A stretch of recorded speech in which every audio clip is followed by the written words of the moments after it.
Ребят, если вы у себя дома хотите камин, не проблема.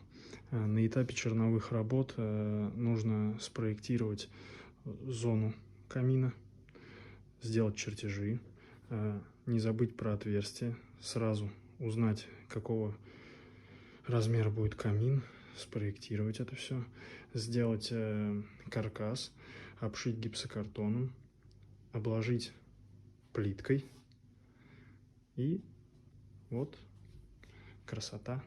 Сидите, кайфуйте, смотрите кинцо, каминчик, красота.